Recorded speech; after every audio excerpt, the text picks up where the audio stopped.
প্রিয় শিক্ষার্থী বন্ধুরা, আজকে তোমাদের উচ্চতর গণিত প্রথম পত্র ত্রিকোণমিতি অনুশীলনী 6.2 থেকে কয়েকটি অঙ্ক দেখাবো। প্রথমে আমি দেখাচ্ছি 1 সাইন থিটা অনুপাতকে ট্যান থিটার মাধ্যমে প্রকাশ করো। তাহলে আমরা সাইন থিটা এই ত্রিকোণমিতিক অনুপাতটাকে কিভাবে ট্যান থিটার মাধ্যমে প্রকাশ করব সেটা দেখো। প্রথমে আমরা লিখে নিয়েছি সমাধান। এবার দেখো এখানে তুমি লিখে নাও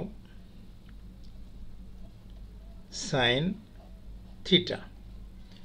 এই সাইন থিটার যে বিপরীত সেটাকে আমরা বলতে পারি 1/কোসেক থিটা। এখন দেখো এটাকে আমি একটা রুট চিহ্ন দিয়ে লিখতে পারি 1/কোসেক স্কয়ার থিটা। এখন এই জিনিসটাকে অর্থাৎ 1 তো লিখলাম, কোসেক স্কয়ার থিটাকে বলতে পারি 1 প্লাস কট স্কয়ার থিটা, তার উপরে অবশ্যই রুট আছে। এখন এই কট স্কয়ার থিটাকে আমরা আবার লিখতে পারি, দেখো 1/1 প্লাস কট স্কয়ারকে লিখলাম 1/tan স্কয়ার থিটা। এখন এর উপর দিয়ে বড় করে একটা রুট চিহ্ন দিয়ে দিলাম। এবার দেখো তোমরা কি করব, এখানে লবে আছে 1, হরে আছে 1 প্লাস 1/tan স্কয়ার থিটা। এখন আমি হর এবং লবের প্রত্যেকটা পদকে tan স্কয়ার থিটা দিয়ে গুণ করব। 1কে tan স্কয়ার থিটা দিয়ে গুণ করলে আমি লিখতে পারবো tan স্কয়ার থিটা। এই 1কে tan স্কয়ার থিটা দিয়ে গুণ করলে লিখব tan স্কয়ার থিটা।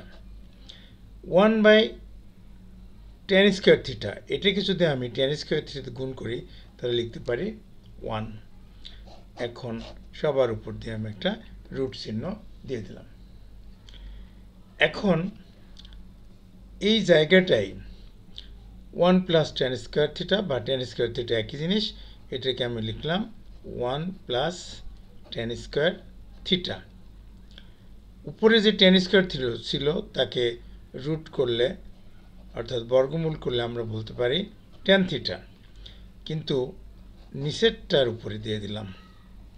তাহলে আমি এখন ফাইনালি লিখতে পারলাম tan theta by root of 1 plus tan square theta. এটাই আমাদের অ্যান্সার। এভাবেই আমি সাইন থিটাকে tan থিটা অনুপাতে প্রকাশ করলাম। শিক্ষার্থী বন্ধুরা, তোমরা যদি আমার চ্যানেলটি সাবস্ক্রাইব করে থাকো তাহলে খুবই ভালো, আর যদি না করে থাকো তাহলে এখনই সাবস্ক্রাইব করে রাখো, যাতে আমি ইউটিউবে নতুন নতুন ভিডিও দেওয়ার সাথে সাথে তোমরা এগুলো পেয়ে যাও। ধন্যবাদ।